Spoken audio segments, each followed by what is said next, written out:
Welcome. This video will show you how to use the Data Interactive for the U.S. Election Assistance Commission's 2018 Election Administration and Voting Survey, or EAVS. This tool is hosted through Tableau Public, which means that anyone with an internet connection can access it.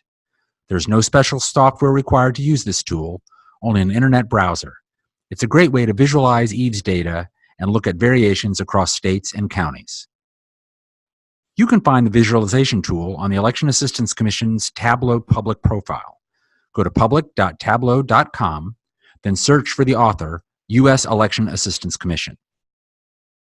On this profile page, you'll see two visualizations, one for the 2016 EAVS and another for the 2018 EAVS. If you hover over these visualizations with your mouse, you can mark them as favorites, or if you have the Tableau desktop software, you can download the workbook and use the data to create your own analysis.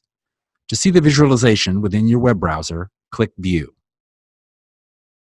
There are four tabs in the 2018 data visualization. The first is the State Totals map, which shows EAVS data at the state level. Use the two drop-down menus to customize your view of the data. In the States menu, you can select certain states. You can use the All option to select or deselect all states in this map. In the Measure Names menu, you can customize which EAVS variables are shown on the map. The measures are sorted according to the question numbers in EAVS, or you can use the search function built into the menu to help you find the variable you want. As you explore the data, you can hover over a state with your cursor to see the state-level totals. Keep in mind that because there is a lot of data in this visualization, it might load slowly depending on your internet connection. If at any time you want to revert the map back to its original state, on this or other tabs, you can click the arrow located above the tab name. The next tab has maps for the U.S. territories.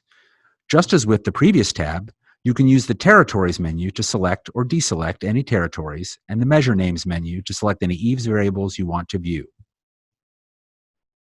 The next tab in the visualization is the Jurisdiction Totals Map tab. This is very similar to the State Totals Map tab, but this time it shows EAVS data at the county level. Because the state of Alaska does not provide county-level data, it is not included in this tab.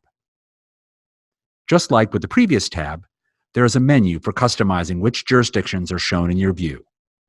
The jurisdictions are listed alphabetically. You can use the All option to select or deselect all jurisdictions, and you can use the search function within this menu to help you identify the jurisdictions or the state you're looking for. For instance, if I want to focus on the counties in the state of Arizona, I can type AZ into the search box to pull up a list of those counties and select them all. You can also use the Measure Names menu to customize which EAVS variable or variables are shown. Again, because of the amount of data in this visualization, some views may be slow to load depending on your internet connection. Just as with the previous tab, you can hover over a jurisdiction with your cursor to display the name of the state, the jurisdiction name, and total for the county. You can also zoom in and out on the map. This is especially helpful if you want to examine jurisdictions with geographically small boundaries. Lastly, the Jurisdiction Comparison tab allows you to select jurisdictions and directly compare them on a variety of EAVS data points. To start, you'll need to choose a baseline jurisdiction from the first drop-down menu. Just as with the other menus, you can use the search function to find a jurisdiction. To the right of your baseline jurisdiction list is a menu with all the EAVS variables. If you want to narrow down the number of data points shown for your baseline jurisdiction, you can do that here. You can also drag the scroll bar below the baseline jurisdiction to the right to view more data for your baseline jurisdiction.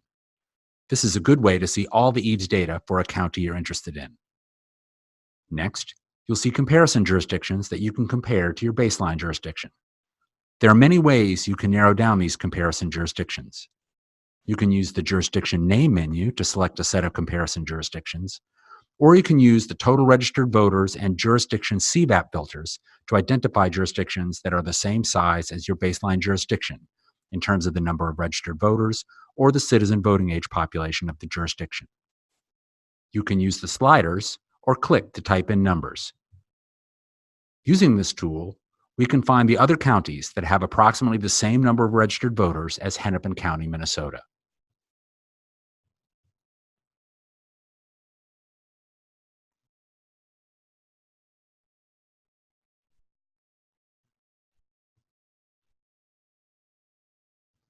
Once you've identified your baseline and comparison jurisdictions, you can use the Measure Names menu to narrow down the list of variables to compare them on, or use the scroll bar to see more of the variables in the current view.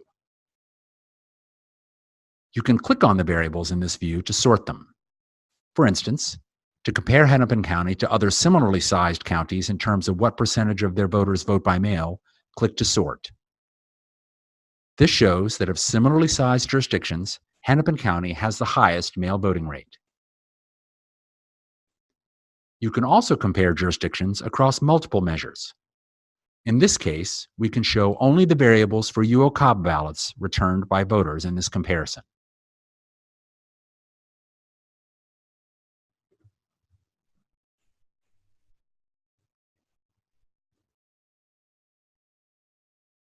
You can see that while Hennepin still has the highest number, its total is far more consistent with jurisdictions of similar size.